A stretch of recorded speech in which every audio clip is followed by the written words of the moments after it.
बाहर की कंट्री मतलब बाहर की यूनिवर्सिटीज़ हैं, जैसे एमआईटीज़ हो गए, स्टैनफोर्ड हो गया या ऑक्सफोर्ड हो गया, सर उनका मोस्टली ये रहता है कि प्रैक्टिकल सेंट्रिक अप्रोच रहती है। पर हमारे यहाँ उल्टा है, हमारे यहाँ ज़्यादातर थ्योरेटिकल सेंट्रिक अप्रोच ज़्यादा रहती है। जब आप बात करते हैं थ्योरेटिकल और वर्सेस प्रैक्टिकल, तो ये सबसे इंपॉर्टेंट पॉइंट तो आप ये समझिए कि आप थ्योरी को आप इग्नोर नहीं कर सकते। कोई भी ऐसी 3 चीज़ें बताइए जो मेजर चीज़ आपको लगे कि इस वाली एजुकेशन पॉलिसीज़ में है, जो मिस आउट थी पहले? तो ये सबसे इंपॉर्टेंट चीज़ मुझे जो समझ में आई न्यू एजुकेशन पॉलिसी में कि एज अ स्टूडेंट आपको न्यू एजुकेशन पॉलिसी बहुत फ्रीडम देता है। गाड़ी साफ़ करने के लिए कोई मिल जा रहा है, आपके घरों में काम करने के लिए कोई मिल जा रहा है, बहुत ज़्यादा अवेलेबिलिटी है लोगों की काम करने के लिए आपके। बट वहाँ मैक्सिमम लोग अपना काम खुद से करते हैं। और दूसरा है वहाँ मशीनीकरण बहुत ज़्यादा है, हर ऑटोमेशन बहुत ज़्यादा है। इसके कहने का मतलब ये है कि जो जितनी वर्कफोर्स भी है वो ज़्यादातर मशीनों से काम करती है।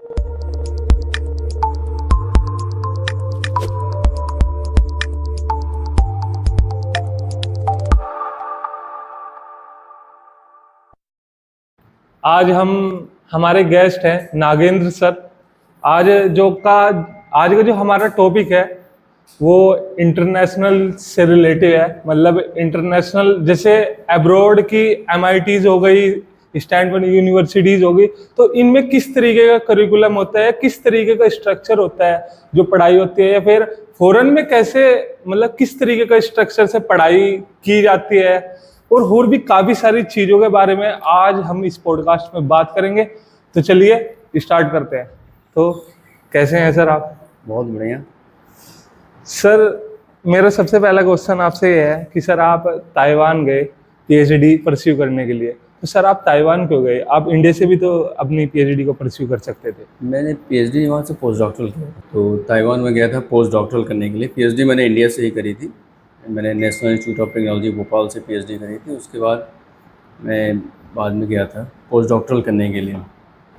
एक्चुअली फॉरेन जाने के लिए सबसे जो इम्पोर्टेंट चीज़ है कि जब आप बाहर जाते हो तो कुछ आप नई चीज़ें सीखते हो। तो हमारा उद्देश्य बाहर जाने का सबसे इम्पोर्टेंट ये था कि मुझे कुछ नया एक्सपोजर मिलना चाहिए बाहर। तो सबसे बड़ा रीज़न ये था कि मैं इस वजह से गया था बाहर। सर ये पोस्ट डॉक्टरल डिग्री क्या होती है, इसके बारे में थोड़ा पोस्ट डॉक्टरल बेसिकली एक डिग्री नहीं है, it's a kind of research experience. एक रिसर्च एक्सपीरियंस जो आप अपनी पीएचडी के बाद आगे की रिसर्च के लिए जाते हो। तो आप पोस्ट डॉक्टरल ऐसा नहीं है कि आप बाहर ही कर सकते हो। इंडिया में भी बहुत सारी अपॉर्चुनिटीज़ हैं, तमाम तरह के आईआईटी हैं, आईआईएससी बैंगलोर है, बहुत सारी इस तरह के अच्छे संस्थान भी हैं जहाँ से आप पोस्ट डॉक्टरल कर सकते हो। यानी पीएचडी के बाद आप फर्दर रिसर्च कुछ करना चाहते हो तो आप उसके लिए पोस्ट डॉक्टरल ऑप्शन ऑप्ट कर सकते हो। It is not a degree, it is kind of a research experience which you gain. उसके लिए आप वहाँ पर गए थे ताइवान? उसके लिए हम वहाँ पर गए थे और हम वहाँ 2 साल रहे थे।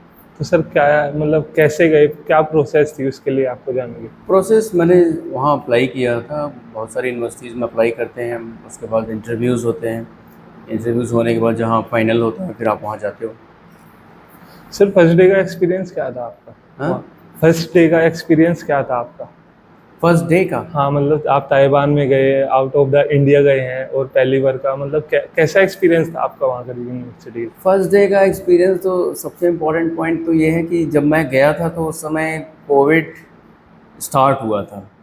तो मेरे जाने की जैसे ही मैं वहाँ पहुँचा तो मैं तो पहले तो ताइवान पहुँचते बाद मैंने कुछ ज़्यादा देखा नहीं। सीधे एयरपोर्ट से मैं क्वारंटीन में चला गया 14 डेज़ के लिए। तो वो काफ़ी मेरे लिए एक हॉरेबल एक्सपीरियंस कह सकते हैं, क्योंकि आप जब एक नई कंट्री में जाते हो तो आपके अंदर बहुत सारी चीज़ें होती हैं, आप वहाँ कुछ देखोगे। और मैं डायरेक्ट एयरपोर्ट से क्वारंटीन में रहा 14 डेज़। तो उस 14 डेज़ में तो कुछ नहीं, लेकिन उसके बाद काफ़ी कुछ हमने वहाँ देखा, बहुत सारी चीज़ें हमने सीखी। कल्चर वहाँ का, एजुकेशनल इन्वायरमेंट कैसा है यूनिवर्सिटीज़ का, ये सब बहुत सारी चीज़ें वहाँ हमने अंडरस्टैंड करी। मैं वहाँ 2 साल था, 2020 से 2022 तक। सर जब आप क्वारंटीन में गए थे तो कैसा एक्सपीरियंस था आपका 14 दिन के लिए? क्वारंटीन एक्सपीरियंस जब मैं वहाँ था तो वो तो काफ़ी एक बेहद डरावना होता है आपके लिए जब आप किसी ऐसी कंट्री में जा रहे हो जो पहले आप कभी नहीं गए हो, और आप कोविड से बहुत ज़्यादा वाकिफ़ नहीं हो, आपको ज़्यादा नॉलेज नहीं है कि इसमें क्या है क्या नहीं। क्योंकि इंडिया में जब मैं यहाँ से निकल रहा था तब कोविड के अराउंड 500 केसेस थे, 600 केसेस थे। और जैसे ही मैं वहाँ पहुँचा ताइवान तो काफ़ी ज़्यादा कोविड केसेस इंडिया में भी बढ़ गए और इंटरनेशनल बाउंड्रीज सील हो गई। और जब हम क्वारंटीन में पहुँचे तो क्वारंटीन में जो सबसे बड़े चैलेंजेस मैंने फेस किए कि एक तो फूड का था, दैट फूड आप जो है जो भी फूड आपको वो प्रोवाइड करेंगे आप वही खा सकते हो। तो आप जब नई कंट्री में जाते हो, खासतौर से ताइवान, जहाँ हमारा फूड और उनका फूड काफ़ी डिफरेंट है, तो फूड बहुत बड़ा एक चैलेंज था वहाँ पर। मुझे ये रियलाइज़ हुआ कि डेली रूटीन पे एक वो था। और जब आप एक नई कंट्री में जाके क्वारंटीन बेसिकली अगर आप देखो तो एक प्रकार से आप कैद हो गए जी कहीं पर जाके, और जो जिसके बारे में आपको आसपास ज़्यादा कुछ पता नहीं है। हालांकि वहाँ पर मेरे पास वाईफाई और ये सारी चीज़ें थी, तो समहाउ 1-2 दिन तो मुझे थोड़ा सा काफ़ी अच्छा एक्सपीरियंस नहीं था।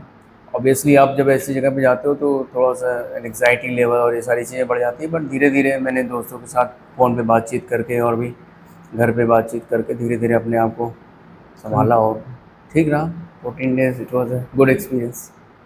मतलब वो भी आपका एक अलग ही एक्सपीरियंस एक अलग एक्सपीरियंस हम कह सकते हैं, क्योंकि जैसे एग्जांपल के तौर पे मैं बताऊं कि जैसे मेरे पास कई बार फूड आता था तो मैं वहाँ के फूड बिल्कुल जानता नहीं था, तो मुझे कई बार बड़ा समझना पड़ता था कि मैं जो भी ये फूड है वो क्या है, कैसे है। तो मैं कई बार फ्रेंड्स को फ़ोन करता था, फ़ोटोग्राफ्स भेजता था कि ये मैं जो खा रहा हूँ ये, बिकॉज आई एम वेजिटेरियन, तो मेरा बहुत ज़्यादा कंसर्न रहता था कि कहीं ऐसा नहीं मैं कुछ नॉन वेज खा रहा हूँ या उस टाइप के।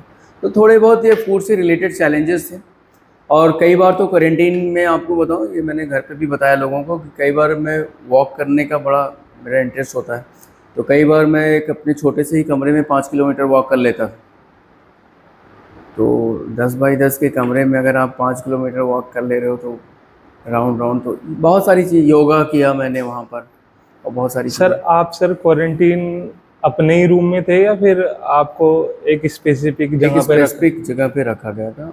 तो आपके साथ और भी लोग थे? नहीं नहीं, क्वारंटीन में आई वॉज द ओनली। मतलब आसपास आपके पास आस पास शायद 1-2 लोग और थे, बट उनसे मेरा कोई ज़्यादा कांटेक्ट नहीं था।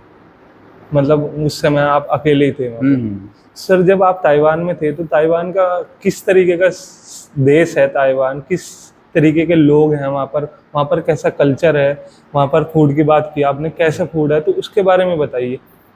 देखिए, ताइवान बेसिकली उसको बोलते हैं रिपब्लिक ऑफ चाइना। 2 चीज़ें हैं, एक होती है पीपल्स है, दैट इज़ चाइना की अगर हम बात करेंगे तो चाइना क्लेम्स दैट ताइवान जो है उनकी कंट्री है, बट ताइवान का जो स्टेटस है that is ROC, Republic of China. तो फूड कल्चर और बहुत सारी चीज़ें आप कह सकते हो कि चाइना और ताइवान का काफ़ी मिलता जुलता है। इनफैक्ट लैंग्वेज भी सेम है, फूड भी सेम है, कल्चर भी लगभग एक ही है, तो काफ़ी सिमिलरिटीज़ हैं। तो अगर आप चाइना के बारे में आप जानते हो तो लगभग ताइवान में भी वही सारी चीज़ें हैं। तो फूड की अगर हम बात करें तो हमारे फूड से तो काफ़ी डिफरेंट फूड है। वो ज़्यादातर उनका फूड जो है काफ़ी कुछ नॉनवेज बेस्ड होता है, सूप वगैरह ज़्यादा इंक्लूड करते हैं, नूडल्स ज़्यादा इंक्लूड करते हैं। टोफू एक बहुत इम्पॉर्टेंट आइटम है वहाँ पर, आप जानते होंगे इंडिया में भी काफ़ी जगह पे टोफू मिलता है, बट वहाँ पर टोफू बहुत कॉमन है। अगर आप वेजिटेरियन हो तो आपके लिए एक अच्छा ऑप्शन हो सकता है टोफू खाना। तो वो मतलब होता क्या है टोफू सर? बेसिकली ये सोयाबीन्स को एक्सट्रैक्ट करके जैसे आप पनीर बनाते हो उसी तरह से सोया मिल्क से टोफू बनाते हैं। तो इट्स जस्ट लाइक आप कह सकते हो कि सोयाबीन का एक पनीर वर्जन है, तो वो बहुत कॉमन है वहाँ पर। स्पाइसी फूड वो लोग नहीं प्रेफर करते हैं। स्पाइसी फूड जैसे हमारे कंट्री में काफ़ी स्पाइसी हम लोग खाते हैं, तो ऐसा वहाँ नहीं है। ये सब कुछ डिफरेंसेस हैं फूड को लेके। तो अगर आप इंडियन हो तो वहाँ पर आपको फूड को लेके काफ़ी कुछ दिक्कतें होती हैं अगर आप उनके लोकल फूड पे ज़्यादा डिपेंडेंट होते हो।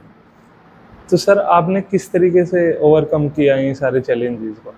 हम जब वहाँ रहने लगे क्वारंटीन के बाद, तो उसके बाद हमारी जो डिपेंडेंसी थी वो वहाँ के लोकल फूड पे ज़्यादा नहीं थी। हम अपना खुद से फूड प्रिपेयर करते थे। वहाँ इंडियन ग्रॉसरीज हुआ करती थी, इंडियन ग्रॉसरीज से हम सामान खरीदते थे। सर जो बाहर की कंट्री मतलब बाहर की यूनिवर्सिटीज़ हैं जैसे MITs हो गए, स्टैनफोर्ड हो गया या ऑक्सफोर्ड हो गया, सर उनका मोस्टली ये रहता है कि प्रैक्टिकल सेंट्रिक अप्रोच रहती है। पर हमारे यहाँ उल्टा है, हमारे यहाँ ज़्यादातर थ्योरेटिकल सेंट्रिक अप्रोच ज़्यादा रहती है।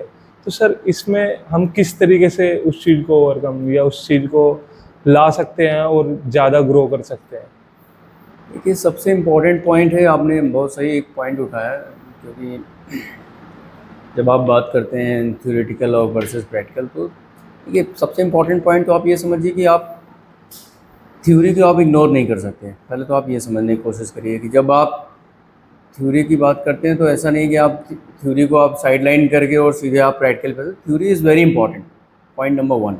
Point number 2, theory is incomplete without practical things. यानी अगर आप प्रैक्टिकल एप्लीकेशंस नहीं करोगे तो वो थ्योरी भी अपने आप में इनकम्प्लीट हो सकती है। तो इसलिए थ्योरी प्लस प्रैक्टिकल्स ज़रूरी है, ये एक इम्पॉर्टेंट पॉइंट है। तो अगर आप इंडिया स्टूडेंट्स की बात करेंगे तो आपने देखा होगा कि आए दिन अक्सर हम लोग बात करते हैं प्रोजेक्ट्स करिए, रिसर्च करिए, या बहुत सारी इस तरह की बातें होती हैं। तो उस ये प्रोजेक्ट, ये रिसर्च, ये सब बहुत सारी जो चीज़ें हैं, ये आपके थ्योरेटिकल नॉलेज को कन्वर्ट करने के लिए बनाई जाती है कि आप थ्योरेटिकल नॉलेज को किस तरह से प्रैक्टिकली आप अप्लीकेबल कर सकते हो। तो that is why we have projects and all. और प्रोजेक्ट्स को शायद बच्चों को और ज़्यादा सीरियसली लेना चाहिए, सो दैट वो उस चीज़ को और ज़्यादा अच्छा कर सकें। जैसे फॉर एग्जांपल आप कोई भी चीज़ ले सकते हो, जैसे आप कोई भी आप एरिया उठा लो, जैसे आप साइंस उठा लो, या अपने मैनेजमेंट सब्जेक्ट्स आप उठा लीजिए, बहुत सारी चीज़ें हैं, मार्केटिंग है, और भी बहुत सारी इस तरह की चीज़ें। जब आप उस प्रोजेक्ट को करते हो तो आप एक्चुअली रियलाइज़ करते हो कि किसका हम किस तरह से एप्लीकेशन पार्ट पे काम कर सकते हैं, राइट। जैसे आप मान लीजिए कि आप कुछ रिटेल मैनेजमेंट के बारे में डिस्कशंस कर रहे हैं, पढ़ रहे हैं, तो जब आप एक्चुअली जाते हो फील्ड में और समझते हो कि प्रॉब्लम्स क्या क्या हैं, तो आप वो थ्योरी वाली नॉलेज को एक्चुअली रिलेट कर पाते हो उससे।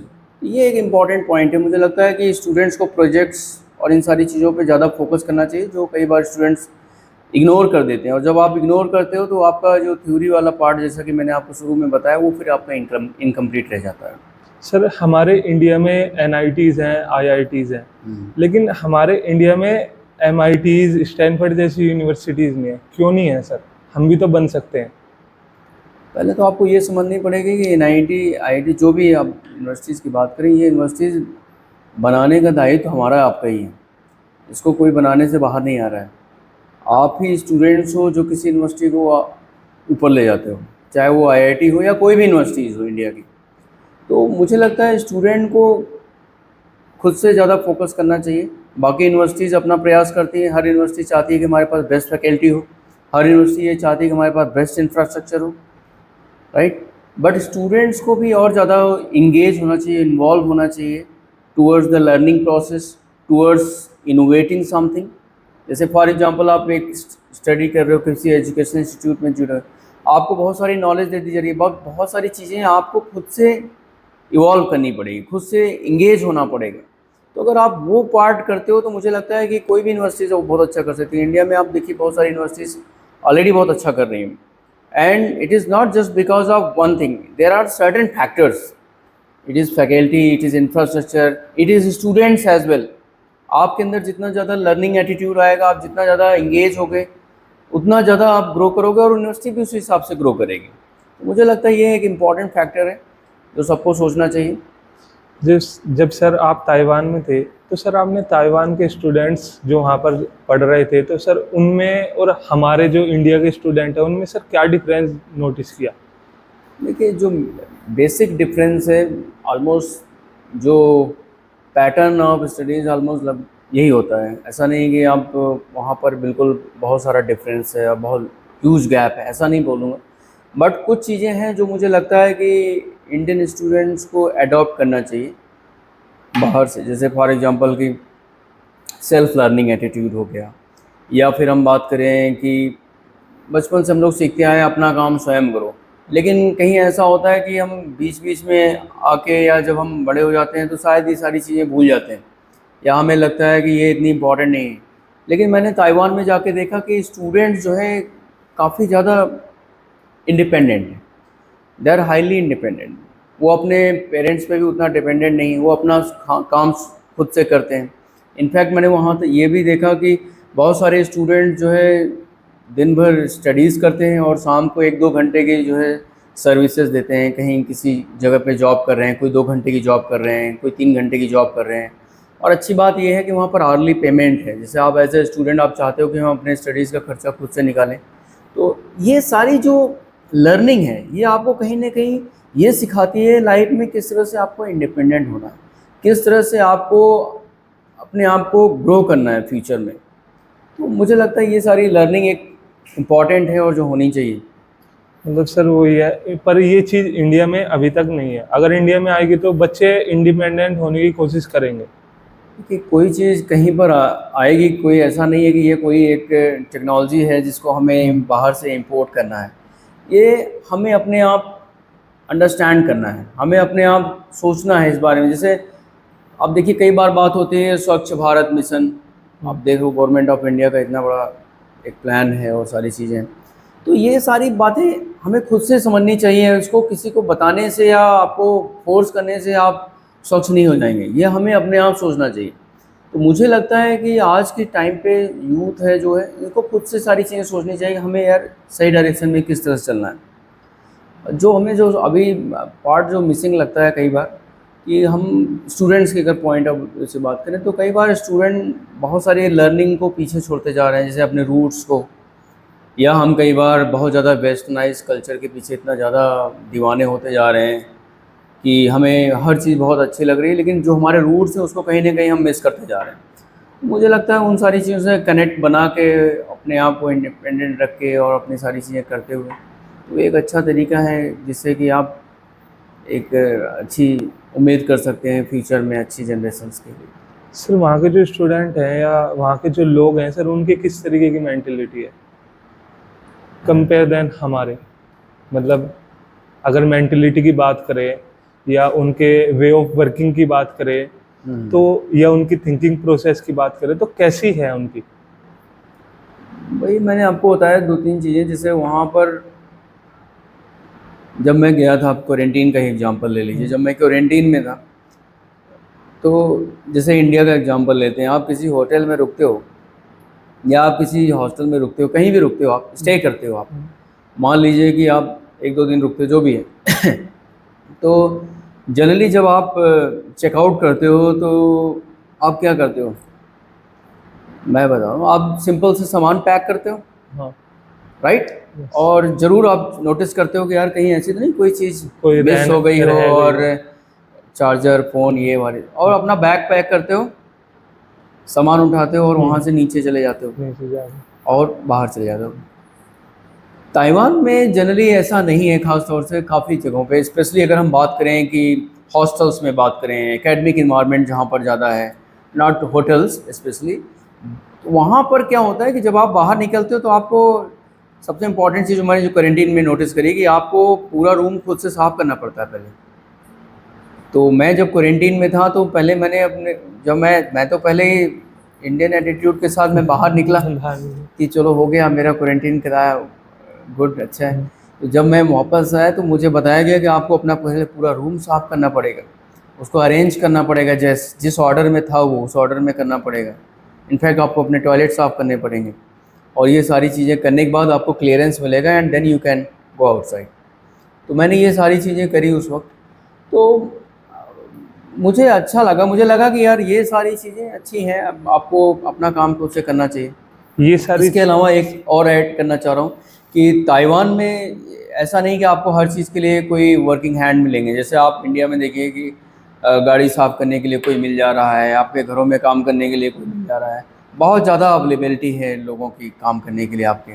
बट वहाँ मैक्सिमम लोग अपना काम खुद से करते हैं।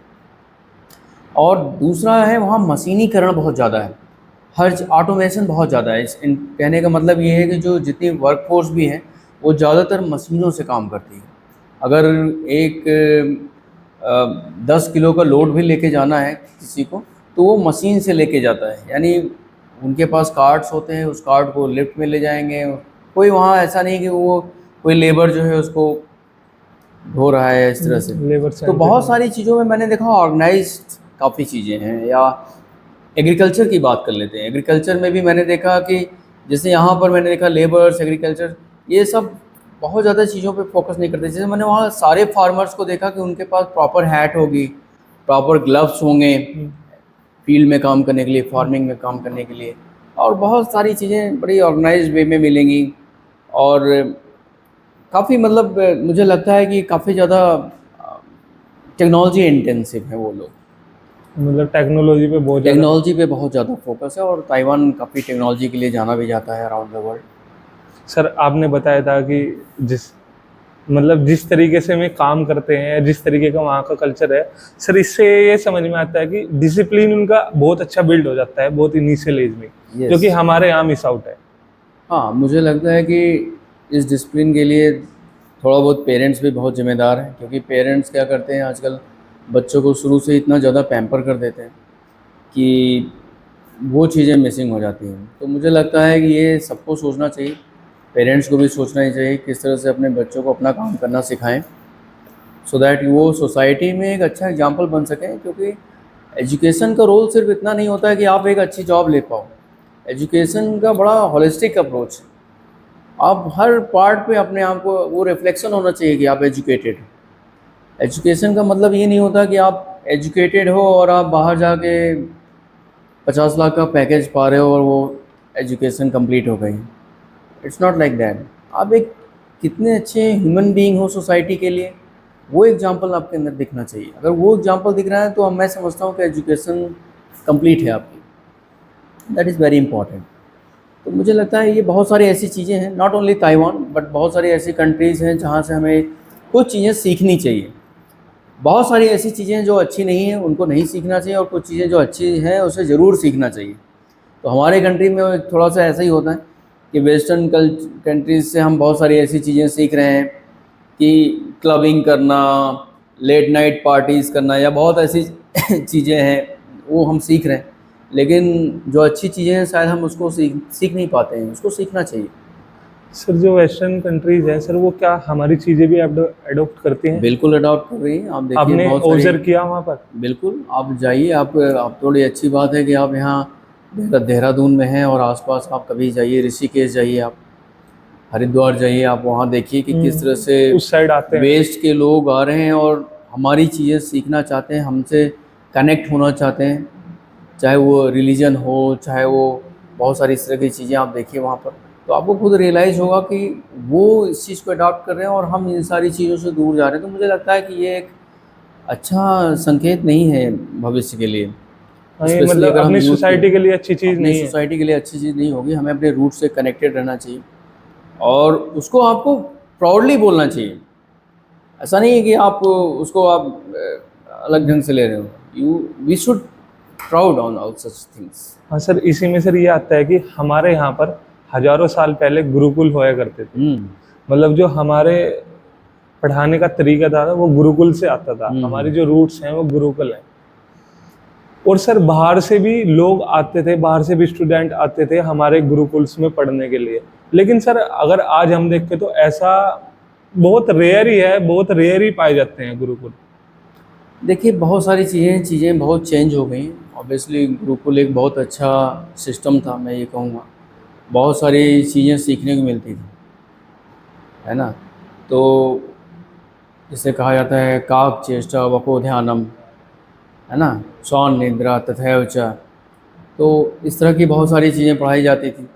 हाँ, अल्पहारी और गृह त्यागी, विद्यार्थी पंचलक्षणम, इस तरह की बातें बताई जाती थी। तो सब गुरुकुल की देन थी, जहाँ आपको बताया जाता है कि आप किस तरह से त्याग, समर्पण, तो एजुकेशन के लिए किस तरह से, अगर आपको अच्छी एजुकेशन चाहिए तो आपको कुछ ऐसी चीज़ें आपके अंदर एज ए स्टूडेंट होनी चाहिए कि जो आप, सो दैट आप गेन कर सको या एक अच्छी शिक्षा हो। लेकिन आप जो है, मुझे लगता है कई बार ये सारी चीज़ें ना मिसिंग हो जाती है। स्टूडेंट्स आजकल बहुत ज़्यादा लग्जरी लाइफ जीना और ये सारी चीज़ें, तो इसकी वजह से मुझे जो एक इम्पॉर्टेंट पॉइंट लगता है कि अगर आपको एजुकेशन अगर आपको वास्तव में चाहिए तो आपको कहीं ना कहीं सेक्रीफाइस करना पड़ता है।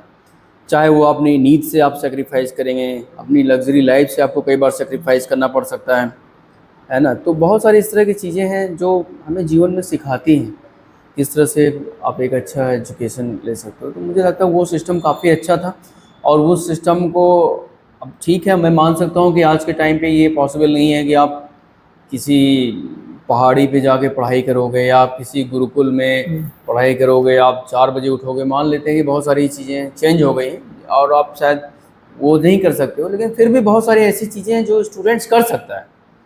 जैसे मैंने आपको बताया सैक्रिफाइस, सैक्रिफाइस का मतलब ये नहीं कि आप पढ़ाई के लिए जो है बहुत सारे ऐसे, और सैक्रिफाइस करने का मतलब है छोटे छोटे आप सैक्रिफाइसेस, आपको लगता है कि यार आज मेरा ये इम्पॉर्टेंट टास्क है, मुझे ये करना है, कंप्लीट करना है, तो आप कुछ चीज़ों को सैक्रिफाइस कर सकते हो या उसको पोस्टपोन कर सकते हो।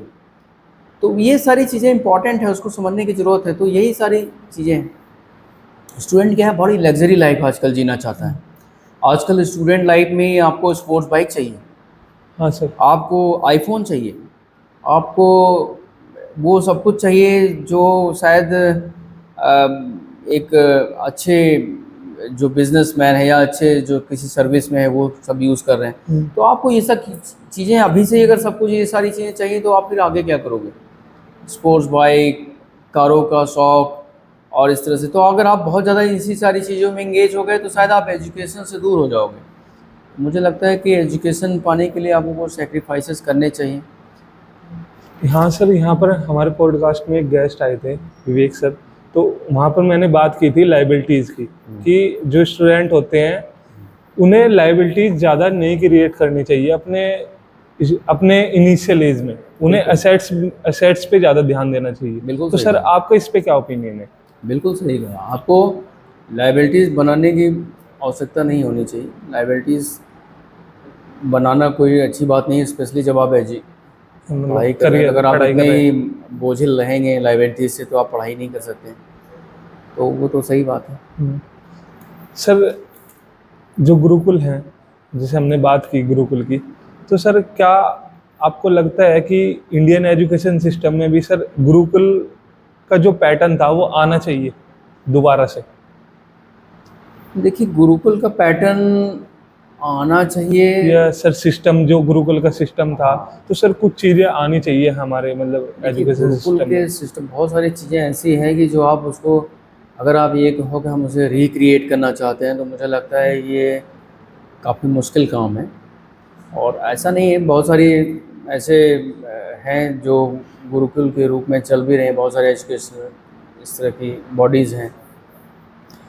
आना चाहिए कि नहीं आना चाहिए, ये तो अब इम्पॉर्टेंट पॉइंट है कि यूथ की क्या डिमांड है या यूथ को क्या चाहिए, है ना। तो गुरुकुल सिस्टम आने से नहीं आने से मुझे लगता है कि उतना बहुत फ़र्क पड़ने वाला है। इम्पॉर्टेंट पॉइंट है कि आप प्रॉपर एजुकेशन ले रहे हो कि नहीं ले रहे हो, ये सबसे ज़्यादा इम्पॉर्टेंट है। और जैसा कि अभी मैंने आपको बताया कि आप फोकस्ड हो और अपने एजुकेशन लेने के लिए या एजुकेटेड होने के लिए आप उन सारी चीज़ों को सेक्रीफाइसेस कर रहे हो जो ज़रूरी है।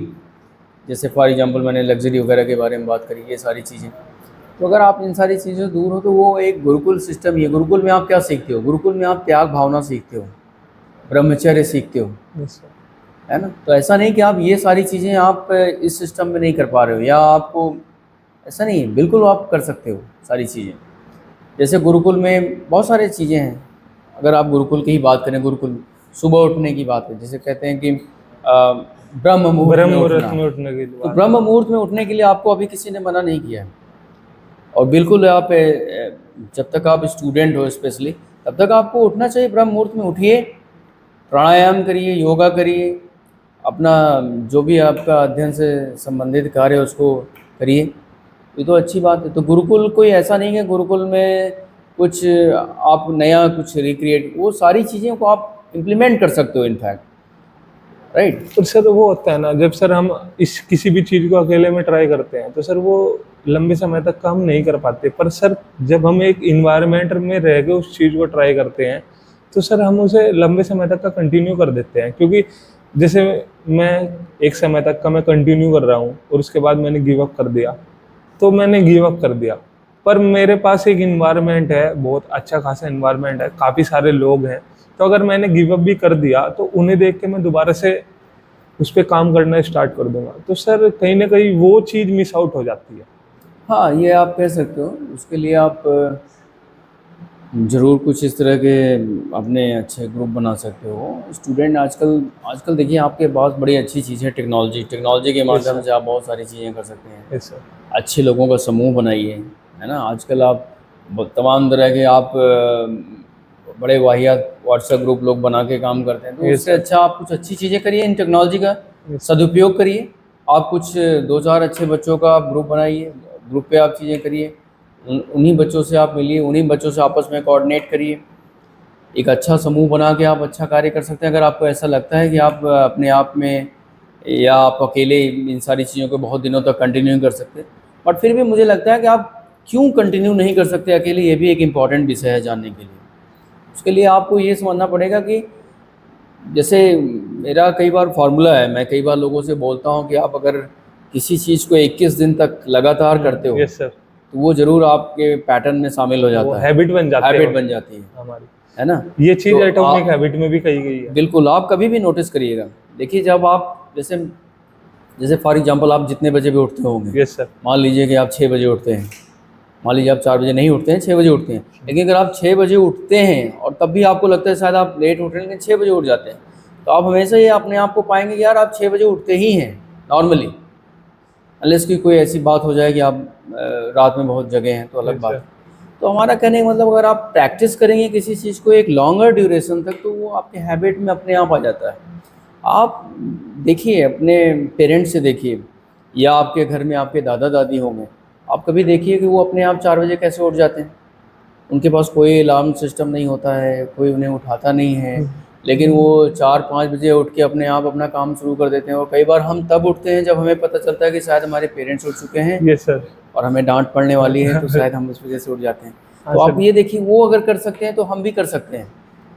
तो ये बहुत बड़ा एक एटीट्यूड मुझे लगता है कि इंसान को रखना चाहिए, सभी को, कि अगर कोई कर सकता है तो हम क्यों नहीं कर सकते। हाँ सर, अगर आप ये एटीट्यूड आप डालेंगे तो आप ज़रूर आगे बढ़ेंगे। हाँ सर, इस एटीट्यूड से ऐसा होगा कि हमारे हर एक प्रॉब्लम या हर एक चैलेंजेस को हम इजीली टैकल करना स्टार्ट कर देंगे, क्योंकि बिल्कुल। हमारे पास वो एटीट्यूड आ गया। बिल्कुल, कोई भी चीज़ सीखने की मैं बात करता हूँ, Yes, चाहे sir. वो एजुकेशन हो या कोई चीज़ आप सीख रहे हो, जी सर। आप हमेशा ये याद रखिए कि तमाम सारे देखिए साइंटिस्ट और सबने बताया कि भाई इंसान के पास जो दिमाग है वो लगभग सबके पास मोर और लेस सेम है। सेम। कोई ऐसा नहीं है कि भगवान ने किसी को बहुत ज़्यादा पावरफुल बना के भेजा। अगर हम एक सामान्य लोगों की बात करें, अनलेस कोई ऐसी बात ना हो जाए, वो अलग बात है कुछ केसेस में, but normally we all are same. Yes, हम sir. सब समान हैं। तो अगर कोई आप ही के जैसे कैपेबिलिटी वाला, आप ही के जैसे लगभग बंदा अगर कोई कार्य कर पा रहा है और आपको लगता है कि ये बहुत अच्छा कर रहा है और आपको लगता है कि इससे हमें सीखना चाहिए, तो ऐसा नहीं, आप ज़रूर प्रयास करोगे तो हो सकता है आपको थोड़ा समय लग जाए, लेकिन आप Yes, sir. ज़रूर सीख पाओगे। ये मैंने बहुत सारे उदाहरण में आप देखोगे, अपने आसपास भी बहुत सारे ऐसे एग्जांपल्स आपको मिलेंगे जहाँ आपको लगता है कि लोग कर सकते हैं। आप चाहे कोई भी फील्ड उठा के देख लो, आप स्पोर्ट्स उठा के देख लीजिए, या आप एजुकेशन में देख लीजिए, साइंस में देख लीजिए, तमाम ऐसे बड़ी हस्तियां रही हैं जिन्होंने बड़े स्टार्ट से जीरो से शुरू। Zero से बॉलीवुड start। इंडस्ट्रीज में आप बहुत सारे एग्जांपल्स आप देख जीरो सकते से हैं, स्टार्ट किया जिनको और आपको लगता है कि ये काफ़ी इन्होंने स्ट्रगल किया और आज आप देखिए किस मुकाम पे हैं लोग। तो मुझे लगता है कि सभी कर सकते हैं। ये अगर हमारे अंदर गिव अप अप्रोच हो जाता है तो चैलेंज आता है, फिर हमें लगता है कि शायद हम नहीं कर सर पाएंगे। ये चीज़ सर, ये जो ताइवान के स्टूडेंट हैं, ताइवान के लोग हैं, वहाँ वहाँ उनका कैसा एटीट्यूड है? मतलब क्या उनके पास भी मतलब कैसी अप्रोच है उनकी? मतलब गिव अप अप्रोच है या फिर हार्ड वर्किंग अप्रोच है कि नहीं, एक बार ठान ले तो उसको करना है कुछ भी हो जाए? देखिए बहुत कोई ऐसा मैं डिफरेंस नहीं क्रिएट करूँगा इंडियन स्टूडेंट्स और ताइवानी स्टूडेंट में। मुझे लगता है कि मोर और लेस सब एक है, बट जो उनका लर्निंग पैटर्न है फ्रॉम द प्राइमरी स्कूल्स और ये सारी चीज़ें, वो थोड़ा सा मुझे लगता है। और हमारे यहाँ भी देखिए, आप बहुत सारी जगह पे बड़ी शुरू से ही सारी चीज़ें सिखाई जाती। अब कई बार ऐसा होता है कि हम जब हायर स्टडीज़ में पहुँचते हैं तो बहुत सारी चीज़ें पीछे छोड़ देते हैं। Yes sir. जैसे फॉर एग्जांपल अगर आपको ध्यान होगा, जैसे जब आप अपने जूनियर क्लासेस में थे, स्कूल डेज में थे, तो आप ज़रूर पीटी करते रहे होंगे, यस सर। रेगुलर करते रहे होंगे। फिर आप जब आप हायर स्टडीज़ में आते हो तो उन सारी चीज़ों से पीछे हो जाते पीछे हो हो, जाते या आपको कई बार ऐसे विकल्प मिलते हैं, पीटी, एनसीसी, एनएसएस, बहुत सारे इस तरह के विकल्प आपके पास होते हैं, लेकिन जब आपके पास विकल्प के तौर पे होते हैं तो आप उसको छोड़ देते हो, है ना। पीटी जब आप करते थे स्कूल डेज में, तब आपको उसको विकल्प नहीं हुआ करता था, तब आपको करना पड़ता था, और आप करते करते आपका एक अच्छा खासा अभ्यास भी बन जाता था। तो मुझे लगता है ये एक इम्पॉर्टेंट चीज़ है, वो शुरू से जो चीज़ चल रही है वो चलते रहनी चाहिए। तो वो एक इम्पॉर्टेंट चीज़ है, वो भी एक लर्निंग एटीट्यूड है। तो मैं बहुत ज़्यादा डिफरेंस नहीं बोलूँगा, डिफरेंस नहीं लेकिन अगर आप वो बोलते हैं कि गिव अप अप्रोच और ये सारी, तो इंडियन स्टूडेंट भी बहुत हार्ड वर्किंग है, मैं आपको बताना चाहूँगा। इसमें कोई ऐसी डिफरेंसेस नहीं है, क्योंकि अगर हमारा क्योंकि अभी करंट इन्वायरमेंट में आप देखिए कि काफ़ी स्टूडेंट बहुत अच्छा कर रहे हैं अराउंड द वर्ल्ड। आप देखिए, स्पेशली अगर बात करें इंडियन स्टूडेंट्स की, बहुत सारी चीज़ें आप देखिए, बहुत सारे इंटरनेट पे जाके बहुत सारे स्टूडेंट अच्छे अच्छे काम कर रहे हैं, बहुत सारी चीज़ें कर रहे हैं। तो गिव अप अप्रोच तो मैं नहीं कहूँगा, और सारे ताइवानी स्टूडेंट, ऐसा भी मैं नहीं बोल सकता कि सारे ताइवानी स्टूडेंट बहुत हार्ड वर्किंग हैं। स्टूडेंट हर तरह के आपको हर कंट्री में मिलेंगे, कुछ हार्ड वर्किंग है, Yes, कुछ sir. स्मार्ट वर्किंग है, कुछ बिल्कुल नहीं पढ़ना चाहते हैं। तो ऐसा नहीं कि वो बाहर नहीं है, बाहर भी ऐसे स्टूडेंट्स हैं जो पढ़ाई नहीं करना चाहते हैं। तो बहुत सारे स्टूडेंट जो पढ़ाई नहीं करना चाहते, कुछ और करना चाहते हैं। एजुकेशन ऐसा नहीं कि सबको इंटरेस्ट है कि हम टॉप करेंगे, सबको ही इंटरेस्ट है कि हम साइंटिस्ट बनेंगे। हर इंसान का अपना एक एरिया होता है। कुछ स्टूडेंट बहुत स्टूडियस होते हैं, कुछ स्टूडेंट्स बहुत मीडियोकर होते हैं, और कुछ mediocre। पुअर भी होते हैं, एवरेज भी होते हैं। तो बहुत सारी कैटेगरीज हैं, ये सारी कैटेगरीज आपको बाहर भी मिलेंगी। ऐसा नहीं कि हमारी ही कंट्री में, हमारी कंट्री में भी ये सारी कैटेगरीज है, बाहर भी ये सारी कैटेगरीज है। तो ये सारे बहुत ऐसा डिफरेंसेस नहीं है, वो भी प्रैक्टिस करते हैं, आप भी प्रैक्टिस करते हो। तो मुझे लगता है स्कोप अच्छा खासा अपने यहाँ भी है। सर आपने students यहाँ का। पर पैटर्न की बात की थी कि वहाँ का जो एजुकेशन का पैटर्न है वो थोड़ा अलग है। किस तरीके का पैटर्न है वहाँ का? एजुकेशन का पैटर्न इन द सेंस कि जैसे मतलब वहाँ का पैटर्न कैसा है? ट्रेनिंग वगैरह की, जैसे मैंने बात करी आपसे कि काफ़ी ज़्यादा प्रैक्टिकल एप्लीकेशंस पे थोड़ा ज़्यादा फोकस है। स्टार्टिंग से मैंने जैसे आपको बताया कि एक और इम्पॉर्टेंट पॉइंट मैं बताऊँ, शायद मैं मिस कर गया। अगर इस कॉन्टेक्स्ट में बात करें, बहुत सारी कंट्रीज जैसे ताइवान में भी, तो वहाँ पर 2-3 साल आपको मैंडेटरी आर्मी में आपको अपनी सर्विसेज देनी पड़ती हैं। तो अभी लगता है अभी इंडिया में इस तरह की चीज़ें नहीं है। मुझे लगता है कि हर एक इंसान को कुछ इस तरह की ट्रेनिंग ज़रूर होनी चाहिए। सर वो सबको करना पड़ता है? सबको कंपलसरी है वहाँ पर। आप हायर स्टडीज़ के बाद आप 2-3 साल जो है आप अपनी सर्विसेज आप आर्मी को देंगे, चाहे वो नेवी में दें या फिर आप आर्मी में या एयर में, जहाँ भी। इन सारी चीज़ों में according to your skills, according to your capability आपको उसके लिए हायर किया जाएगा, तो आपको वो सर्विसेज देनी पड़ेंगी। तो ये सब एक ऐसा नहीं कि ये डायरेक्ट, ये शुरू से उनको सिखाई जाती हैं चीज़ें कि देश रक्षा, देश हित और देशभक्ति, राष्ट्रभक्ति हमारे यहाँ भी है। ऐसा नहीं है, मैं नहीं बोलूँगा हमारे यहाँ नहीं, Yes. और वो बहुत इम्पॉर्टेंट है। कई बार मैंने स्टूडेंट्स को अपनी क्लास में बताया, जब मैं ताइवान में था, अगर मैं देशभक्ति की बात करूं, तो अब देशभक्ति कोई ऐसी चीज़ नहीं है कि जो आप बचपन से आपने नहीं सीखी और आप सोचो कि जब आप बड़े हो जाओगे तो आप देशभक्त बनोगे। देशभक्ति एक कह सकते हो कि कंटिन्यूस प्रोसेस है। जब आप बचपन से आप उस चीज़ को रियलाइज़ करते हो, समझते हो। और आप देखिए बहुत सारे अच्छे स्कूल्स हैं, हम लोग राष्ट्रगान करते हैं, यस सर। हम लोग जो है बहुत सारी ऐसी चीज़ें करते हैं जिससे हमें रियलाइज़ होता है कि भाई हमारा राष्ट्र क्या है, हमारी अपने दायित्व क्या है हमारे राष्ट्र के प्रति। ये सारी चीज़ें हम सीखते हैं। तो उसी तरह से वहाँ भी मैंने ये चीज़ें देखा। और एक एग्जांपल मैं आपको बताना चाहूँगा कि ताइवान में जब मैं था, तो ताइवान जो है पाइनएप्पल के लिए बहुत पॉपुलर है। उनके यहाँ पाइनएप्पल की फार्मिंग बहुत अच्छी होती है, और बहुत सारा पाइनएप्पल जो है वो एक्सपोर्ट करते हैं चाइना को, जापान को, Yes, चाइना sir. को, और भी कुछ नियर बाई कंट्रीज़ को। बट मैक्सिमम पोर्शन उनका चाइना को जाता है पाइनएप्पल का, मतलब पाइनएप्पल का एक्सपोर्ट होता है। तो कोरोना पीरियड में क्या हुआ कि उनका पाइनएप्पल चाइना ने रिजेक्ट कर दिया। थोड़ा बहुत आपको ये भी पता होगा कि चाइना और ताइवान का काफ़ी कॉन्फ्लिक्ट है, yes sir. Because of the sovereignty और बहुत सारी इस तरह की चीज़ों को लेके। बिकॉज चाइना क्लेम करता है कि ताइवान हमारा ही देश है, हमारा ही पार्ट है, और इस बात को पूरी तरह से रिजेक्ट करता है ताइवान। तो चाइना के पाइनएप्पल को रिजेक्ट कर दिया ताइवान ने। और मैं अच्छी बात ये है कि मैं ये खुद वहाँ था, तो मैंने ये रियलाइज़ किया।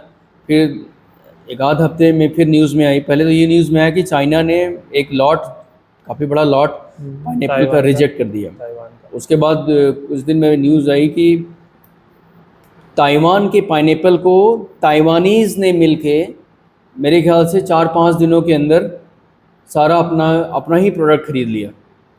तो मुझे लगता है कि इससे बड़ी काफ़ी बड़ी बात है सर। बहुत बड़ी बात है। और आप देखिए इसी को असली राष्ट्रभक्ति बोलते हैं कि Yes, sir. जहां आप अपने देश के लिए आगे आ जाते हो, है ना। तो आप समझिए कि अपनी इकोनॉमी को बचाने के लिए पूरे अपने देशवासियों ने, वहाँ के लोगों ने अपने खुद के पाइनएप्पल को खरीदे। तो मुझे लगता है ये बहुत अच्छी बातें हैं। इस तरह की बातों को हमें भी सीखना चाहिए।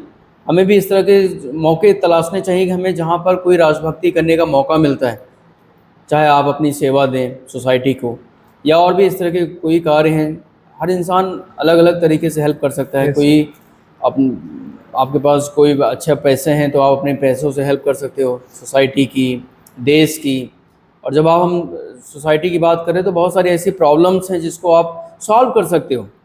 या अगर आपको लगता है कि हमारे पास पैसे नहीं, हम इतना नहीं करते, तो आप अपने कुछ एफर्ट्स डाल सकते हो। जैसे बहुत सारे स्टूडेंट्स हैं, मैंने देखा है कई सारे एजुकेशनल इंस्टीट्यूट में उनके छोटे छोटे ग्रुप्स हैं स्टूडेंट्स के, जो कि स्लम्स में जाके वहाँ के बच्चों को एजुकेट करते हैं।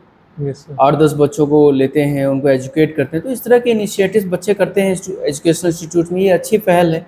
एटलीस्ट आप फ्री ऑफ कास्ट एजुकेशन दे रहे हो बच्चों को, और अच्छा है। तो ये सारे कुछ तरीके हैं जिनसे आप राष्ट्रभक्ति कर सकते हो। राष्ट्रभक्ति करने का बिल्कुल ये मतलब नहीं है कि आप किसी रैली में शामिल हो रहे हो और बहुत सारा जाम लगा रहे हो। वो कोई बहुत बड़ा तरीका नहीं है कि आप राष्ट्रभक्ति अपनी दिखाओ या फिर आप झंडा लेके, बल्कि आप कुछ सर्विसेज दीजिए सोसाइटी को। और इस सोसाइटी को सर्विसेज देने के लिए बहुत सारे ऐसे विकल्प हैं जिनको आप चूज़ कर सकते हैं as a student, as a normal public of India. Sir मैंने बात की थी गुरुकुल की, तो सर हमारे यहाँ पर नालंदा, तक्षशिला जैसी यूनिवर्सिटीज़ भी थी, काफ़ी बड़ी बड़ी यूनिवर्सिटीज़ थी, और वो वर्ल्ड में सबसे बेस्ट यूनिवर्सिटीज़ मानी जाती थी उस समय। तो सर क्या फ्यूचर में कभी सर हम दोबारा से इस तरीके की यूनिवर्सिटीज़ को बना सकते हैं या बनेंगी? ज़रूर बना सकते हैं, ऐसा नहीं है। कोई भी काम मैं समझता हूँ कि इम्पॉसिबल नहीं है। और बहुत सारी चीज़ों पे काम ऑलरेडी हो रहा है। अगर आप नालंदा यूनिवर्सिटी की बात कर रहे हैं तो उसको भी रिवाइवल के लिए बहुत सारे प्लान्स चल रहे हैं। आप कभी जाके देखिए इंटरनेट पे, बहुत सारी चीज़ें, बहुत सारे वहाँ के जो आर्टिकल्स थे या बहुत सारी इस तरह की जो चीज़ें थी जो मिस आउट हो गई हैं, उसको कंपाइल करने की कोशिश करी जा रही है। बहुत सारी चीज़ें, और नियर फ्यूचर में ऐसा हो सकता है कि फिर से हम कुछ इस तरह की बड़ी यूनिवर्सिटीज़ या कुछ देखें। बहुत सारे काम चल रहे हैं। तो और अच्छी बात यह है कि जैसे आपने देखा होगा आजकल न्यू एजुकेशन पॉलिसी की बात हो रही है यस इंडिया सर, में। न्यू एजुकेशन तो ये सारी चीज़ें कहीं ना कहीं उन्हीं जो आप बातें कर रहे हो, जो पॉइंट्स, उन्हीं को रिवाइव करने की बेसिकली बात हो रही है कि हम किस तरह से अपने रूट्स से रिकनेक्ट हो सकें, या जो ऐसी नॉलेज है जो मिस आउट हो चुकी है उसको फिर से कैसे वापस ला सकें। बहुत सारे क्षेत्र हैं, जैसे मान लीजिए आयुर्वेदा की आप बात करते हैं। आयुर्वेदा देखिए अपने आप में एक बहुत कंप्लीट साइंस था। Yes sir. लेकिन बहुत सारी चीज़ें ऐसे स्क्रिप्चर्स थे जो मिस आउट हो गए, या बहुत सारी ऐसी चीज़ें हैं जो आप कह सकते हो कि बिखर गई। उनको कंपाइल करने की बातें चल रही हैं, उनको फिर से लाने की बातें चल रही हैं, उन पर नए एक्सपेरिमेंट्स होने चाहिए। बहुत सारी इस तरह की चीज़ें चल रही हैं। तो मुझे लगता है कि हम लोग सही दिशा में चल रहे हैं, और हो सकता है नियर फ्यूचर में हम लोग फिर से कुछ एक और इस तरह की मॉडल को पेश करें वर्ल्ड के सामने। सर आपने सर न्यू एजुकेशन पॉलिसी की बात की, तो सर आपने वो पढ़ी होगी कंप्लीट, आपको पता होगा। तो सर कोई भी ऐसी 3 चीज़ें बताइए जो मेजर चीज़ आपको लगी कि इस वाली एजुकेशन पॉलिसीज़ में है जो मिस आउट थी पहले। ये सबसे इम्पॉर्टेंट चीज़ मुझे जो समझ में आई न्यू एजुकेशन पॉलिसी में, कि एज अ स्टूडेंट आपको न्यू एजुकेशन पॉलिसी बहुत फ्रीडम देता है। फ्रीडम इन द सेंस कि आप कई बार कोई कोर्स आप कर रहे हो और कुछ और इंटरेस्टिंग से, फॉर एग्जांपल आप एक पर्टिकुलर कोर्स कर रहे हो और उसमें कहीं ना कहीं म्यूज़िक नहीं है, यस सर। और आपको लगता है यार मैं जीवन में म्यूज़िक के प्रति बड़ा इंटरेस्टेड था, लेकिन अब ऐसा पॉइंट आ गया है कि हम म्यूज़िक जैसी चीज़ों को तो आप as a student of some other subject आप म्यूज़िक के थ्रू एक पर्टिकुलर सब्जेक्ट ऑप्ट कर सकते हो। ये मुझे अच्छी इंटरेस्टिंग चीज़ लगी। या म्यूज़िक के अलावा और आपका जो भी आपको लगता है कि, या आपको लगता है कि यार मुझे एक अलग सा सब्जेक्ट है जो अच्छा लगता है, और बीइंग इंजीनियरिंग स्टूडेंट और बीइंग अ साइंस स्टूडेंट शायद मैं उसको नहीं ले पा रहा हूँ अपने कोर्स में, तो आपके पास एक फ्रीडम मिलती है न्यू एजुकेशन पॉलिसी में कि आप उस तरह की चीज़ों को ऑप्ट कर सकते हैं। तो ये एक इम्पॉर्टेंट फीचर है और तमाम इस तरह के फ्रीडम है। और बहुत सारे स्टूडेंट्स के सामने चैलेंजेस थे, ख़ास तौर से अगर मैं बात करूँ, जैसे आपको पता है कि इंडिया एक डाइवर्स कंट्री है, हमारे पास अगर हम लैंग्वेज की बात करते हैं तो बहुत ह्यूज डाइवर्सिफिकेशन है। यस सर, बहुत ज़्यादा है। कहीं भी आप जाएंगे तो आपको तरह तरह की लैंग्वेज, चाहे हाँ आप सर। साउथ में चले जाइए, ईस्ट में हाँ चले सर, जाइए, ये हर बोला जगह। जाता है कि हर 100 किलोमीटर पे हाँ लैंग्वेज चेंज हो जाती हाँ, है। लैंग्वेज चेंज हो जाती है। वैसे तो कहा जाता है कोस कोस पे पानी और लैंग्वेज दोनों चेंज हो जाता है। दोनों चेंज हो जाता तो आप ये देखिए कि न्यू एजुकेशन पॉलिसी में एक सिस्टम क्रिएट किया गया है कि आप अपने रीजनल लैंग्वेज में कोई भी चीज़ सीख सकते हो। उसके लिए बहुत सारे ट्रांसलेशंस चल रहे हैं, बहुत सारी बुक्स जो कि पहले शायद इंग्लिश में हुआ करती थी उसका रीजनल ट्रांसलेशंस किया जा रहा है। फॉर एग्जांपल, आप तमिल से बिलोंग करते हो और आपकी लैंग्वेज इंग्लिश उतनी अच्छी नहीं है या आप Yes, sir. हिंदी भी उतनी अच्छी नहीं, तो आपको एक आपकी लैंग्वेज में वो चीज़ आपको मिलेगी। तो ये अच्छी बात है कि नॉलेज का कोई ऐसा नहीं होना चाहिए कि नॉलेज का कोई ऐसा बैरियर खत्म कर बैरियर है। Language should not be a barrier of knowledge. तो नॉलेज के लिए लैंग्वेज एक बैरियर नहीं होना चाहिए, बल्कि लैंग्वेज एक अच्छा साधन होना चाहिए जिससे कि आप उस चीज़ को दूर कर सकें। तो अगर आपके पास रीजनल लैंग्वेज में होगी, बहुत सारे स्टूडेंट्स इंडिया में भी हैं जो इंग्लिश में बहुत सारी अच्छी नई चीज़ें समझ सकते हैं, हिंदी अच्छी समझ सकते हैं, तो बहुत सारी हिंदी फॉर्म में वो चीज़ें उनको मिले तो शायद वो उस चीज़ को अच्छे से कर सकें, समझ सकें। क्योंकि अल्टीमेट ऑब्जेक्टिव हमारा सीखना है, ना कि हमें लैंग्वेज। लैंग्वेज तो एक माध्यम है, चाहे आप इंग्लिश की बात कर लें, हिंदी की बात कर लें या कोई भी लैंग्वेज बात कर लें, दुनिया की कोई भी लैंग्वेज, Yes, वो sir. सिर्फ एक माध्यम है। हाँ सर, ये काफ़ी ज़्यादा प्रॉब्लम भी थी कि काफ़ी सारे स्टूडेंट लैंग्वेज की वजह से रह जाते थे, नहीं कुछ कर पाते थे या नहीं बोल पाते थे, जो कि काफ़ी अच्छा है। मेरा मानना है कि आप जिस भी भाषा में अपने आप को कंफर्टेबल महसूस करते हैं, आप उस भाषा के साथ आगे बढ़िए और बहुत सारी चीज़ें। और दूसरा ये है कि भाषा सीखना भी एक आर्ट है।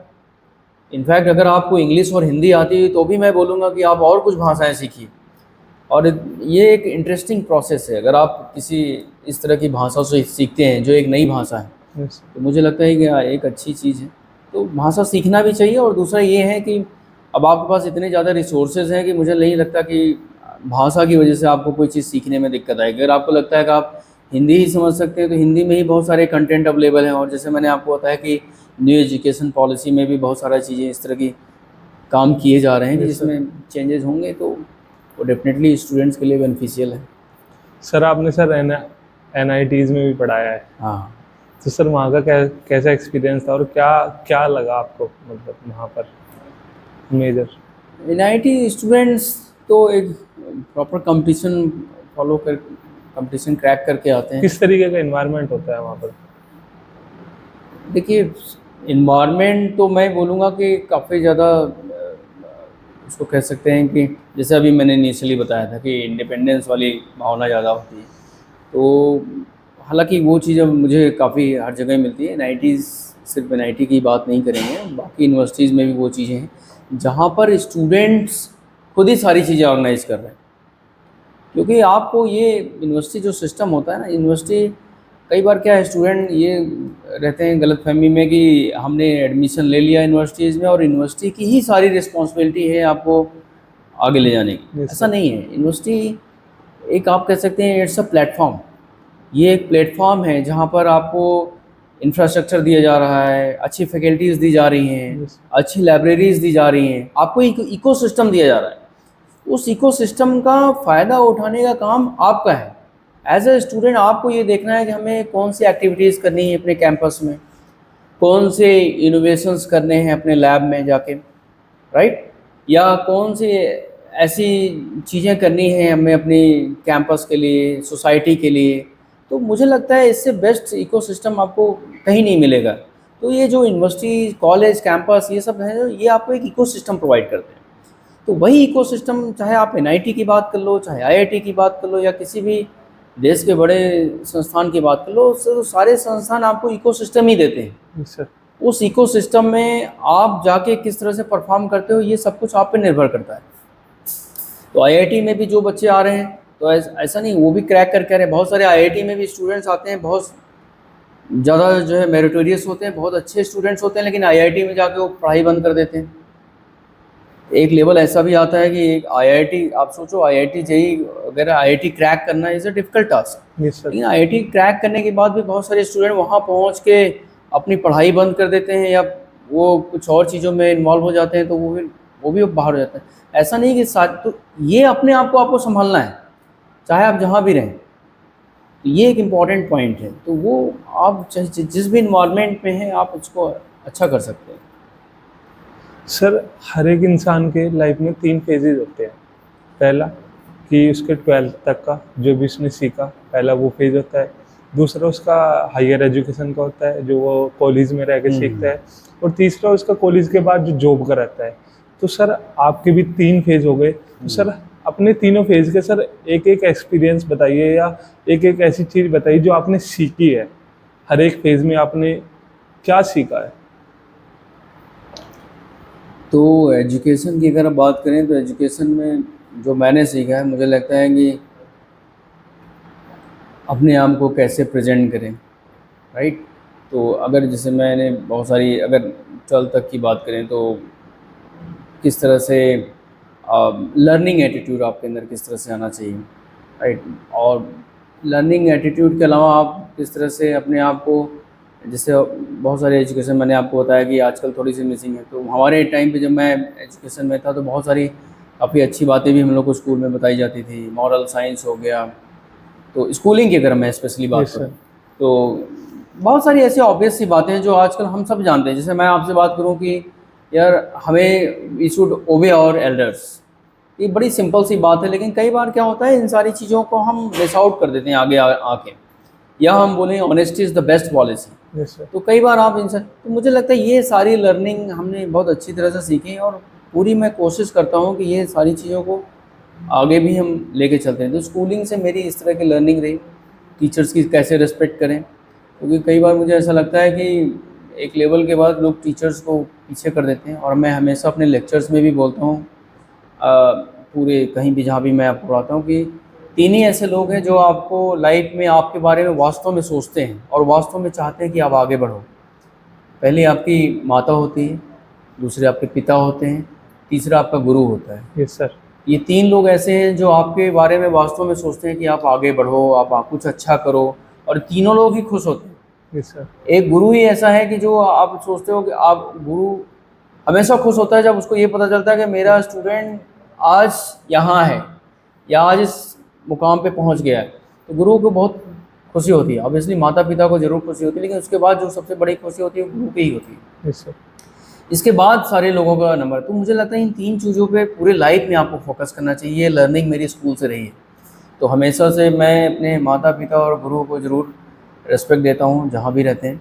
तो ये मेरा फोकस रहता है। ये तो एक चीज़ रही।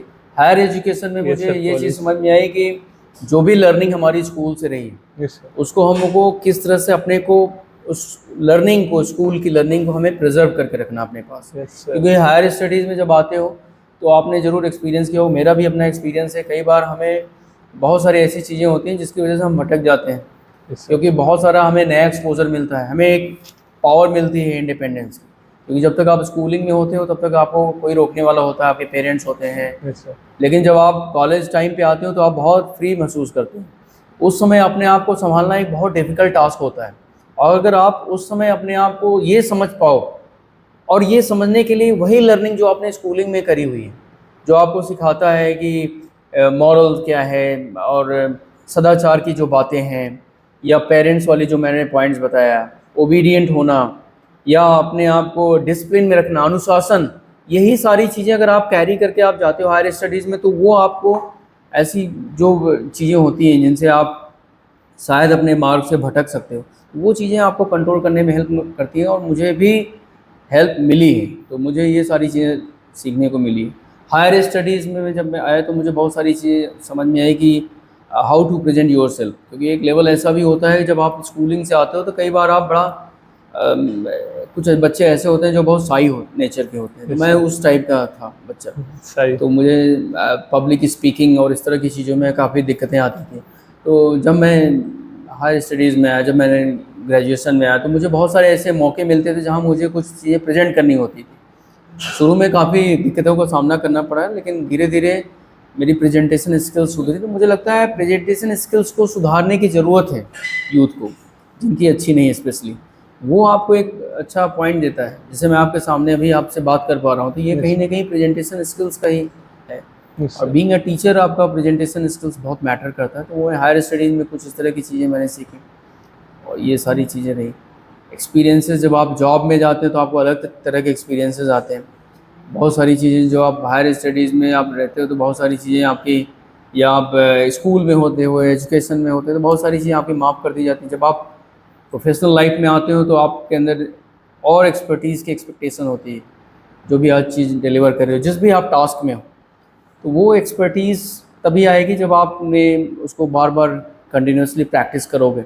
ये सारी चीज़ें मुझे लगता है प्रैक्टिसिंग और ये सारी चीज़ें आपके यहाँ इम्पोर्टेंट है। सर जो हमारे स्टूडेंट है, मतलब इंडिया के जो स्टूडेंट है, वो उनका जो सबसे पहले जो उनका फर्स्ट अप्रोच होती है वो ये रहती है कि मेरे को अब्रॉड जाना है, अब्रॉड जाके जॉब करनी है, मेरे को इंडिया में नहीं रहना। तो सर ऐसा क्यों है? मतलब मैं इंडिया से बाहर जाके क्यों काम करना चाहते हैं? क्या सर इंडिया में अभी तक ऐसी फैसिलिटीज़ नहीं है? नहीं, ऐसा नहीं है कि इंडिया में फैसिलिटीज़ नहीं है। बाहर जाना कोई बुराई नहीं है, मैं इसको इस तरह से नहीं लेता हूँ। इनफैक्ट मैं कई बार यूथ को ये बोलता हूँ कि आप बाहर जाइए, बाहर अर्न करिए, बाहर के एक्सपीरियंसेस को अर्न करिए और इंडिया में उसको आके आप अपने लिए या अपने सोसाइटी के लिए करिए, है ना। तो बहुत सारी, देखिए आपने बहुत सारे एग्जांपल्स आप देखोगे, आपको मिलेंगे कि बहुत सारे ऐसे अच्छे यंग माइंड्स बाहर गए, बाहर से उन्होंने नॉलेज ली और इंडिया में उसको अपने देश के लिए, देश के डेवलपमेंट के लिए, देश के विकास के लिए उसको लोगों ने उसको लोगों के साथ शेयर किया उस नॉलेज को। आप ऐसे बहुत सारे लोगों को देख सकते हो। अब इंडिया के बाहर जाने का सबसे इम्पॉर्टेंट पॉइंट है कि आपका पर्पस क्या है, दैट इज़ वेरी इंपॉर्टेंट। तो कुछ लोगों का पर्पस, जो आजकल मैं देख रहा हूँ, कुछ लोगों को लगता है कि बाहर एक लेविश लाइफ है, एक बड़ा अच्छा इन्वायरमेंट है, कल्चर है, तो लोग इस तरह की चीज़ों को देख के जाते हैं। तो खैर वो मुझे लगता है कि वो बहुत दिनों तक की बात नहीं होती। कुछ दिन वो बहुत सारी चीज़ें अच्छी लगती हैं जो आप कई बार अपने यूट्यूब पे या बहुत सारी रील्स में आप देखते हो कि वहाँ अच्छा इन्वायरमेंट है, ये सारी चीज़ें हैं। लेकिन मैं बाहर रह के आया हूँ इसलिए आपको मैं बता सकता हूँ वो सारी चीज़ें कुछ ही दिन के लिए आपको अच्छी लगती हैं। ऐसा नहीं, आपको एक लेवल के बाद आपको लगता है कि मुझे अपने देश में होना चाहिए, अपने देश के लिए करना चाहिए। तो मैं ये हमेशा कहूँगा कि बाहर जाना बहुत अच्छी बात है। आप बाहर जाइए, सीखिए, अर्न करिए और इंडिया में आके उसको कुछ करिए, इन्वेस्ट है ना, उसको इन्वेस्ट करिए। चाहे आप जो है अपने सोसाइटी में उस एक्सपीरियंस को, उस नॉलेज को शेयर करिए। बहुत सारे आप लोगों को आप देखिए बाहर से उन्होंने एक्सपीरियंस गेन किया, बाहर से बहुत सारी चीज़ें लर्न करी, अंदर आके इंडिया में आके बहुत सारी अच्छी इंडस्ट्रीज़ डेवलप करी और उस इंडस्ट्रियल डेवलपमेंट का, उस कंपनी का बहुत सारे लोगों को एम्प्लॉयमेंट मिला। बहुत सारी चीज़ें इस तरह की अच्छी हो रही। तो अच्छी चीज़ों के लिए जाना चाहिए, ज़रूर सीखने का मौका मिलना चाहिए। जो अच्छी चीज़ें हो आप उसको आप सीखिए और उसको आप अपने देशवासियों के साथ शेयर करिए, तो अच्छी बात है। ब्रेन ड्रेन नहीं होना चाहिए, मैं ब्रेन ड्रेन के काफ़ी सख्त खिलाफ हूँ। ऐसा नहीं होना चाहिए कि आप इंडिया में बहुत सारा एजुकेशन एक्सपीरियंस आप ले रहे हो और आप उसको सिर्फ दूसरी कंट्री के डेवलपमेंट के लिए करते चले जा रहे हो, आपने अपने देश को साइड कर दिया। तो मुझे लगता है वो नहीं होना चाहिए। और अब लोग इसमें ये भी बोलेंगे कि हमें अच्छी जॉब नहीं मिली इसलिए हम चले गए, इसलिए हम बाहर चले गए। बोलते हैं कि कई बार लोग बोलते हैं कि हमको यहाँ अच्छा पैकेज नहीं मिला इसलिए हम जो है अब्रॉड चले गए। तो मुझे लगता है कि आप सिर्फ पैकेज के ही पीछे भागने के बजाय हमेशा आप जॉब सीकर मत बनिए, जॉब प्रोवाइडर बनिए। तो अगर आपको लगता है कि आप एक काफ़ी टैलेंटेड हैं, आपके अंदर काफ़ी टैलेंट, तो आप कुछ इस तरह का प्रयास करिए कि आप लोगों को जॉब दे सकें, अपनी खुद की फर्म डालिए, फर्म खोलिए। हाँ सर, जो हमारा और ऐसा लोग कर भी रहे हैं। इंडिया है, मतलब हमारा भारत है, वो अभी डेवलप नेशन की तरफ जा रहा है। तो मतलब डेवलप नेशन की तरफ जा रहा है। जो हमारे लीडर है श्री नरेंद्र मोदी जी, में भी बहुत ज़्यादा प्रयास कर रहे हैं। मतलब हमारे जो इंडिया है उसमें ऐसा कल्चर बिल्ड कर रहे हैं एंटरप्रेन्योरशिप का। तो उससे जो हमारे जनरेशन है या जो एंटरप्रेन्योर है, वे नई नई जॉब क्रिएट कर रहे हैं। तो उसमें आप क्या ओपिनियन शेयर करोगे कि हाँ हमें उसमें ज़्यादा जाना चाहिए, मतलब एंटरप्रेन्योर की तरफ हमें ज़्यादा फोकस करना चाहिए जिससे कि हम ज़्यादा से ज़्यादा अपनी जॉब क्रिएट करेंगे और जो अनएम्प्लॉयमेंट की जो चीज़ है उसको ख़त्म करेंगे। अच्छा क्वेश्चन है आपका। और आपने जैसे बात किया कि इंडिया एक डेवलप्ड कंट्री की तरफ बढ़ रहा है, तो अभी हमारी गवर्नमेंट ऑफ इंडिया ने विकसित भारत एट द रेट 2047, यानी 2047 तक Yes, का sir. हमारा टारगेट है कि आफ्टर इंडिपेंडेंस के बाद 100 साल के बाद, अपनी स्वतंत्रता के 100 साल के बाद हम Yes, sir. विकसित देशों विकसित में देश गिनती हो होंगे। सके, तो एक अच्छा मिशन है। दूसरी बात आपकी रही कि आप एंटरप्रेन्योरशिप की बात कर रहे हैं, यस सर। और दूसरा आप पॉइंट बोल रहे हैं कि हमें जाना चाहिए या नहीं जाना चाहिए एंटरप्रेन्योरशिप की तरफ स्टूडेंट्स को, Yes, राइट। तो एक बहुत इंपॉर्टेंट पॉइंट है कि पहले तो अपनी कैपेबिलिटी को पहचानना चाहिए, क्योंकि एंटरप्रेन्योरशिप कोई आसान रास्ता नहीं होता है। एक तो सबसे बड़ी इंपॉर्टेंट पॉइंट ये है। दूसरा इसके साथ ही एक और पॉइंट है कि सबको जॉब सीकर ही, जैसा भी मैंने थोड़ी देर पहले job बताया, कि ऐसा seeker नहीं कि आपका एजुकेशन हो गया और आप सिर्फ जॉब ही चाहते हैं। अगर आपको ये लगता है कि आपके अंदर एक एंटरप्रेन्योरशिप की स्किल्स हैं, कैपेबिलिटी है, लीडरशिप है आपके अंदर, और आप इन सारी चीज़ों को करने के लिए सक्षम हैं, आपके पास एक स्ट्रॉन्ग विज़न है किसी चीज़ को करने के लिए, तो मुझे लगता है डेफिनेटली आपको इसकी तरफ जाना चाहिए, एंटरप्रेन्योरशिप की तरफ। और रैदर देन कि आप जॉब सीकर्स की लाइन में खड़े हो, बल्कि आपको Job खुद देना। जॉब क्रिएट करना चाहिए। और जॉब मार्केट, देखिए ये इसीलिए बड़ा इंपॉर्टेंट पॉइंट है, और कई बार गवर्नमेंट में भी बहुत सारे लोगों ने इस तरह की बातें करी कि भाई हमें और ज़्यादा फोकस करना चाहिए कि हम इसीलिए आप देखिए स्टार्टअप्स बहुत ज़्यादा है, लेकिन साथ ही हमको ये भी समझने की ज़रूरत है कि बहुत सारे स्टार्टअप्स फेल भी हो रहे हैं, है ना। तो ऐसा नहीं कि ये एक बड़ा ही आसान रास्ता है, या कई बार लोगों को मैंने देखा जो लोग कुछ अच्छी जॉब नहीं ले पाए, उन्होंने सीधे डिसाइड कर लिया कि हमें स्टार्टअप की तरफ जाना है। पहले आपको अपने आप को खुद से एसेस करना चाहिए कि आप क्या इसके लिए काबिल हो कि नहीं हो। और अगर आपको लगता है कि आपके अंदर काबिलियत है और आप इस तरह की चीज़ें कर सकते हो, तो ज़रूर आपको स्टार्टअप की तरफ जाना चाहिए और जॉब क्रिएट करना चाहिए। तो ये चीज़ है इम्पॉर्टेंट। सर मेरा लास्ट क्वेश्चन, सर कोई भी सर 3 बातें या कोई भी 3 चीज़ें जो आप यहाँ मेरे व्यूवर्स और ये स्टूडेंट्स को बताना चाहोगे कि आप इन चीज़ों पे काम कीजिए और अपने आप को बिल्ड कीजिए। देखिए स्टूडेंट्स के लिए अगर हम बात करें तो सबसे इम्पॉर्टेंट पॉइंट है जो आजकल, अभी मैंने पीछे भी बताया आपको कि सबसे इम्पॉर्टेंट चीज़ है डिसिप्लिन। तो मुझे लगता है अनुशासन पे बहुत ज़्यादा काम करना चाहिए स्टूडेंट्स को। दूसरा काम है परिश्रम, अच्छा। है ना। परिश्रम पे बहुत ज़्यादा फोकस करना चाहिए, क्योंकि आजकल के स्टूडेंट्स परिश्रम से बच रहे हैं। अच्छी बात है, कई बार लोग इसका हमें जवाब देते हैं कि नहीं सर हम स्मार्ट वर्क करना चाह रहे हैं। अच्छा। स्मार्ट वर्क बहुत अच्छी बात है, बट हार्ड वर्क को आप कहीं इग्नोर नहीं कर सकते। स्मार्ट वर्क भी आप करोगे तो हार्ड वर्क जो है होना चाहिए। हार्ड वर्क के साथ अगर, I think it's a good combination. अगर आप एक अच्छे कम्बिनेशन की बात करोगे तो hard work plus smart work ज़्यादा अच्छा इफ़िशियंट हो सकता है। अच्छा। तो परिश्रम एक इम्पॉर्टेंट बात होनी चाहिए। तीसरा जो सबसे इम्पॉर्टेंट पॉइंट है कि आप हमेशा विकासशील रहें। हमेशा आप अपने आप को निरंतर कुछ ना कुछ आपको लगना चाहिए कि हमारे अंदर कुछ अपग्रेड हो रहा है, अच्छा। डेवलप कर रहे हैं अपने आप। क्योंकि आपको पता है कि आज के दौर में जो सिनेरियो है, यस सर। बहुत तेज़ी से चीज़ें चेंज हो रही है। जो स्किल सेट आप सीख रहे हो, ज़रूरी नहीं कि 5 साल बाद उसी स्किल सेट पे लोग काम करेंगे। एडेप्टेबिलिटी आनी चाहिए। एडेप्टेबिलिटी आनी चाहिए। तो मुझे लगता है कि आप अपने आप को हमेशा अपग्रेड करें, सीखते रहें चीज़ें।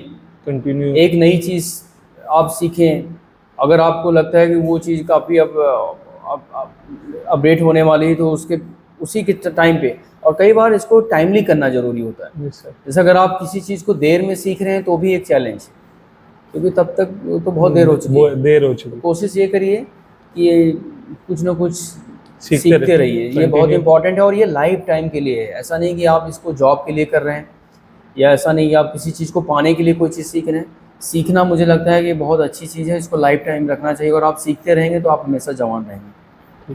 Thank you sir. Thank you so much. काफ़ी अच्छा लगा सर बात करके आपसे। Thank you so much.